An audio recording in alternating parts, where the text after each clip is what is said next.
to our Sports First Studios. Kevin Egan in the house. How are you, bud? Good. How are you? I'm buzzing. I'm absolutely buzzing after today. It's one of those mornings you wake up and you instantly grab your phone. If you sleep it out, I'm sure a lot of you woke up early enough to actually catch the draw. I didn't. I fell back asleep and I grabbed the phone and But you wake up and you check it right away, and unfortunately our Sports First draw did not accurately predict it, but we will touch on the draw before hitting up Real Madrid's latest news, maybe some stars maybe back in the starting 11 this weekend, and also looking ahead to other matches this weekend. All this on Sports First that starts now.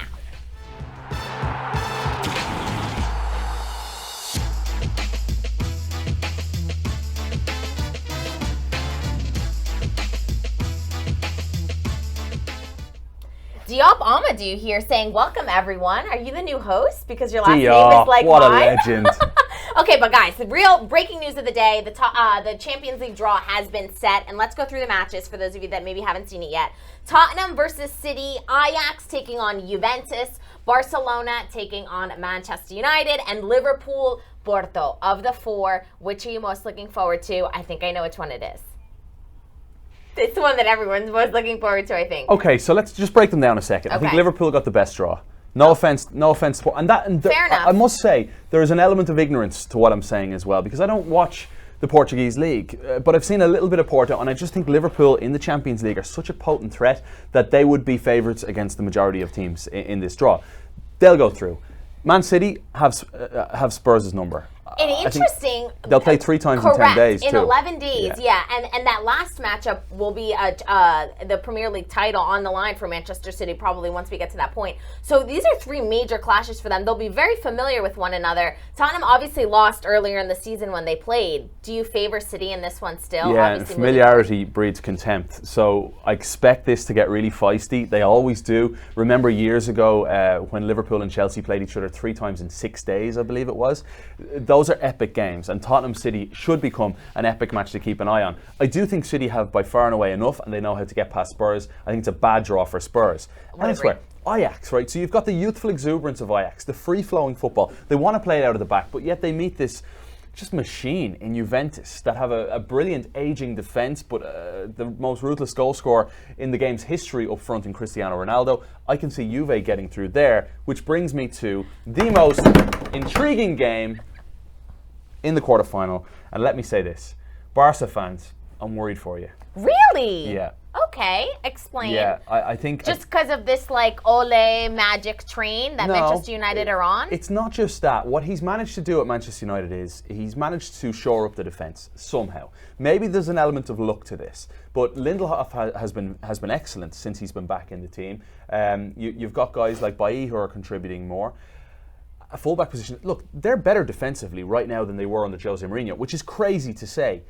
But they're playing brilliant counter-attacking football. And with the way Barcelona control the ball, and with the way they kind of take risks, and you naturally take risks at Barcelona, but you take risks pushing both fullbacks forward, you're kind of playing into the hands of Martial and Rashford and Lingard and Lukaku and these guys who are so ruthless in the counter-attack. So I'm not exactly saying that Manchester United are going to go through, but what I am saying is, out of the 4 games, this is the one most likely to see an upset. And you guys are actually agreeing, because a lot of you saying that Manchester United versus Barcelona is the match that you are most excited to see. Diop Amadou agreeing with that. What do you think? Pedro Alexander Safovic saying Juve Barca in the finals. And a lot of people, because when you look at now the table going forward, it's almost as if it's been set up for a Juve Barca final, Messi versus Ronaldo. I knew you'd say it. Why'd you have to say it, but Gabby? You know what? Let's go back to Barcelona United, because we're not done there. We can think forward in a bit. But for you Lionel Messi fans out there, Messi has scored 22 goals against English opponents. He does very, very well against EPL sides in the tournament. So I think that's good news for them. I don't think it's going to be difficult for Barcelona at all. I think that Manchester United's luck is going to run out. I mean, they didn't look great against Arsenal. Obviously, they pulled this unbelievable comeback against PSG, but I just think it's going to run out. So they got lucky against PSG. I do agree there, even though they performed brilliantly when they were missing 10 players. There's no way Man United are going to be as bad against Barca as they were against PSG in that first game at Old Trafford. They were terrible. Against Arsenal? And they still managed to edge through. Look, they've played a lot of games as well, without a lot of their key players. I just feel that this game is not done and dusted. I'm not the biggest fan of this Barcelona team. And I don't really think that Messi's playing at Messi levels. And this sounds stupid to say if you just look at the stats. 2 goals, 2 assists against Lyon during the week. He was brilliant in a way, but we're still not seeing the great Leo Messi that's not missing a pass. We're still not seeing the true Luis Suarez, who has a meniscus injury, who really does need surgery. And Ernesto Valverde, I was about to say Luis Enrique, Ernesto Valverde will regret, I firmly believe that he's going to regret not resting these guys when you had opportunities against teams like Rayo and Valladolid. Well, he already regrets not resting Dembele in that second leg, because guess what? Now Dembele's out for a month with a hamstring injury when he didn't need to come on in that match. You needed to rest him. Luis Suarez, though, I think I agree. He's been maybe not at his best level, but I think he was excellent against Lyon in that second leg. I think he was the man of the match in that match for Barcelona. But you're not alone. Even Ray Hudson has sat in this chair and said this Barcelona side is missing something. Messi does not have that spark at the highest level that he used to. People still not convinced about Ernesto Valverde. What do you think they have to do heading into this Manchester United match to convince people that they can make it to the final that everyone's predicting will be Barcelona-Juve? The tricky thing too here, Gab, and I'll get to your question, is that I believe they play Atletico Madrid. Maybe our intern Mike, can you look up Barcelona's schedule, Mike? Our intern Mike makes a great cup of tea, and he's here to look. I think they play Atletico Madrid right before that game, which plays into Manchester United's hands, because remember, Atleti are only 7 points adrift of Barcelona right now. They win that game, it's 4 points with a lot to play for in La Liga. All of a sudden, it's I Liga again. Right. What do Barcelona need to do is what you asked. They do play Atletico Madrid before. They play Atletico Madrid right before they play. What's the date of that match? Atletico Madrid is on the 6th of April. They play United on the 10th. Correct. Okay. Wow. So right before that. Wow. So no rest. No rest. No rest. And here's the thing. It's not like it's Pep Guardiola's Barcelona, where you've got a clear, identifiable way of playing. It's not like a Luis Enrique Barcelona, where you've got Messi and Neymar on either side. You've got the more direct approach to Suarez. This is a team that is absolutely reliant on Lionel Messi. 100% reliant on Lionel Messi. Yes. We've been talking about it all season. They play through Messi. Messi dictates the way Barca play. And that's a bad thing in a way. Look, it sounds stupid again to say this. I sound like such an idiot. Come at me on Twitter if you want about it. But what I'm trying to explain is that when a player is not fully at his best, Lionel Messi, who's still in a different stratosphere to everyone else on the planet. Correct. When he's not at his best and you come up against the best sides in Europe, that's when you struggle, when you don't know what your identity is, if he's not at his very best. And that's my fear for Barcelona. And if Barcelona, again, thinking a little bit further, if they make it through past United, then they'll probably be facing, well, the winner of Liverpool-Porto, which many people are predicting Liverpool. So it's to see how long this Barcelona non-identified system can go. I'm getting giddy. I'm getting giddy.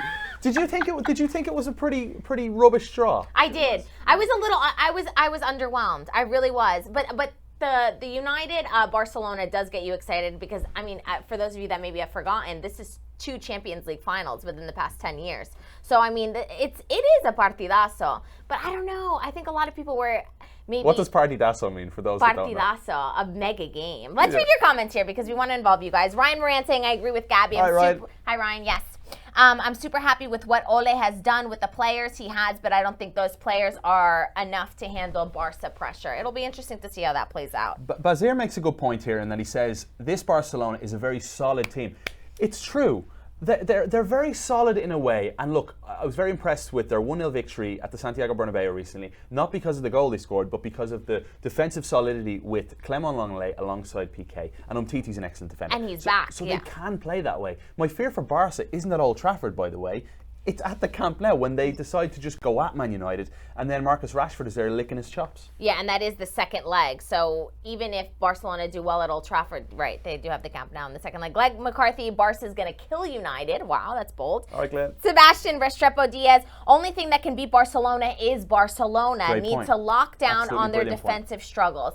It is true, and I think Ernesto Valverde will play a key component too, because maybe... I mean, our comment section was very heavy on Coutinho yesterday, and maybe it'll be his selection too. That a lot of what are you guys pointing at? Danny Hidalgo, put some respect on Mike's name, Kevin. Oh, our viewers are now upset that we're calling Mike intern Mike. His name is Mike Fuentes, but you guys can refer to him as intern Mike from now on.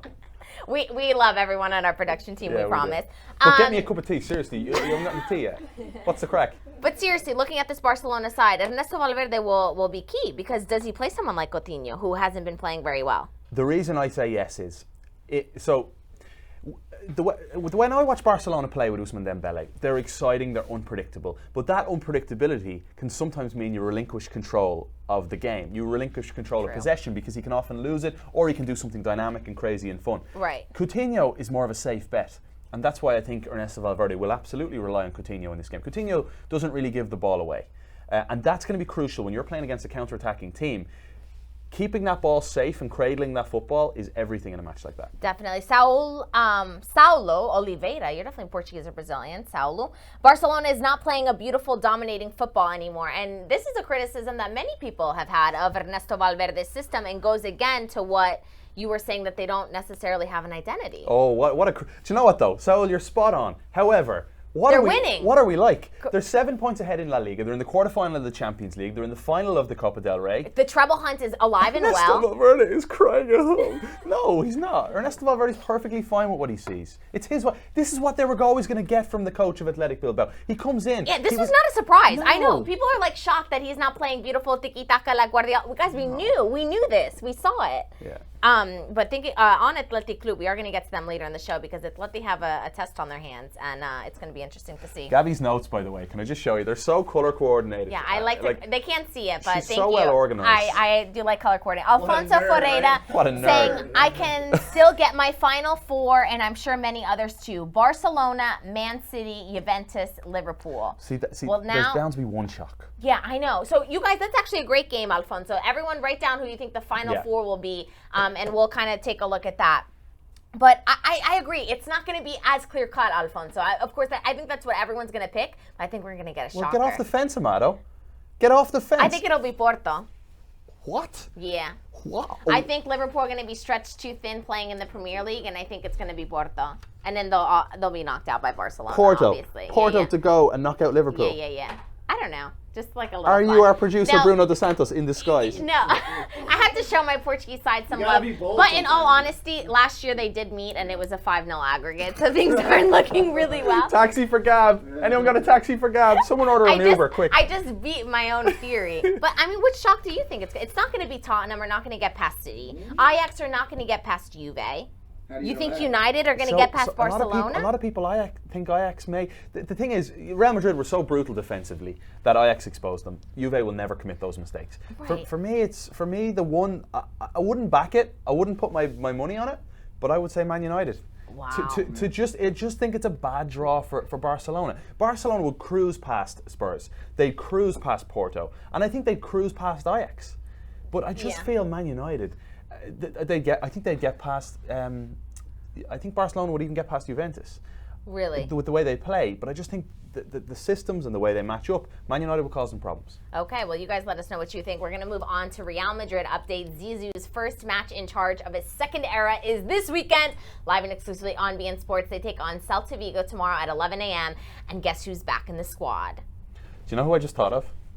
Last time Zizou was in charge, they went to Celta Vigo. They won by 3-1, I believe it was, and Jesse Rodriguez was on form that day. Remember Jesse? Wow. He's still Remember alive. reggaeton Jesse, guys? Making music. But Isco Disco back in the squad. He says, no, I'm going to count on Isco. All he wants to do is play football. Interesting that this is the statement that he makes. And it's curious because Zidane obviously was a finesse player, an absolute magician on the ball, and Isco probably see plays eye to that eye. similar role. And he wants. I'm not comparing Isco to the great Zidane at all, but Santiago Solari often said that Isco's not in physical.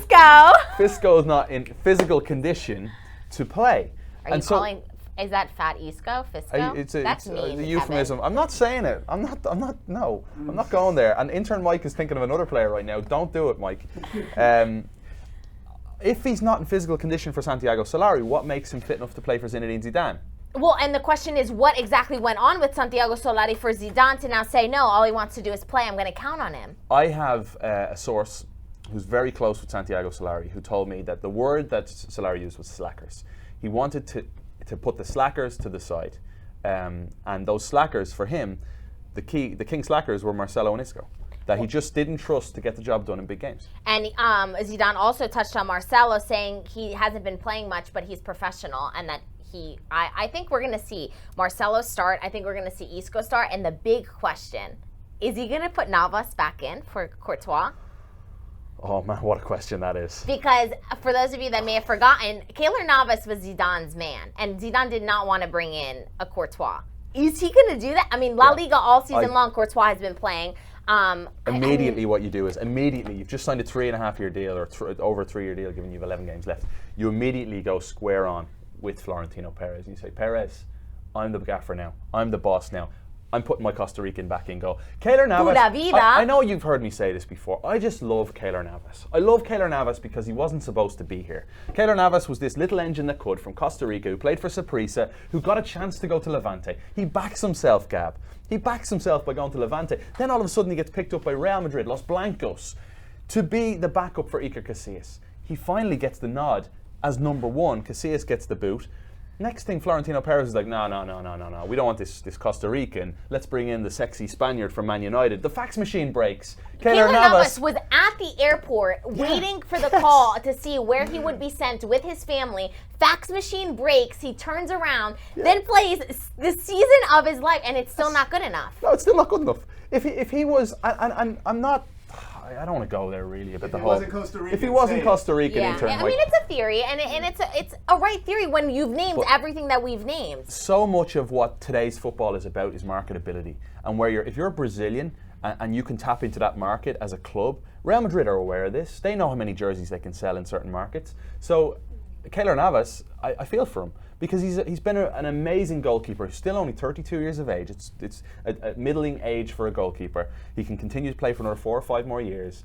And he should be the number one at Real Madrid. Thibaut Courtois should never have been bought. Nothing against Courtois. Should never have been bought. Agree completely. And the whole marketability thing, I find it interesting because I've followed Real Madrid a couple times now, and everywhere that I go, everyone loves Keylor Navas.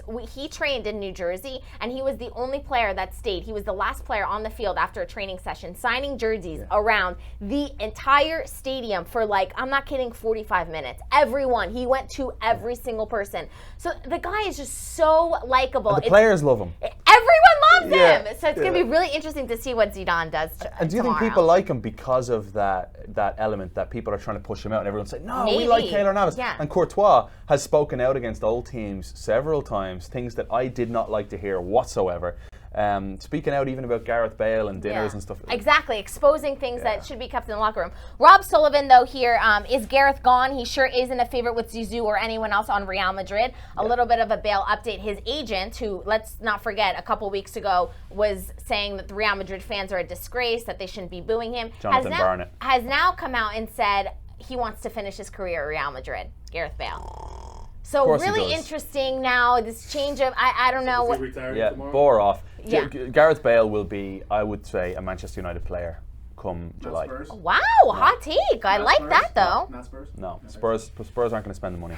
All right, guys, our time is running up. Our producer, Mike/intern Mike, is telling us that we have to go. But Fenerbahce versus do you realize how dangerous that is to say producer Mike in front of him? He's an intern. It'll get to his head. Exactly. Okay, intern Mike, so sorry. Oh, my God. Please be careful doing Fenerbahce versus Sivasspor at 1:25 p.m. Then Real Sociedad taking on Levante at 4. And then the extra with Kevin Egan. And then the locker room at 7:30. What do you think about Miami playing at Lockhart first?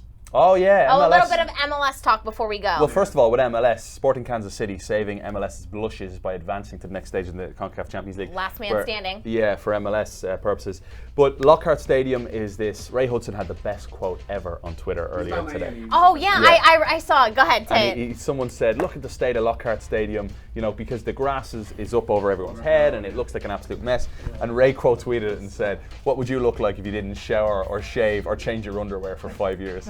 The always poetic Ray Hudson. Oh my God, it's so true. It is. It's in a terrible state, but an interesting, It's perfect for Fort Lauderdale. The city of Fort Lauderdale, for Beckham and the Maas brothers and the ownership group to come in. They're going to redo all this. The vote is coming up in Fort Lauderdale. It should absolutely pass. It makes complete sense.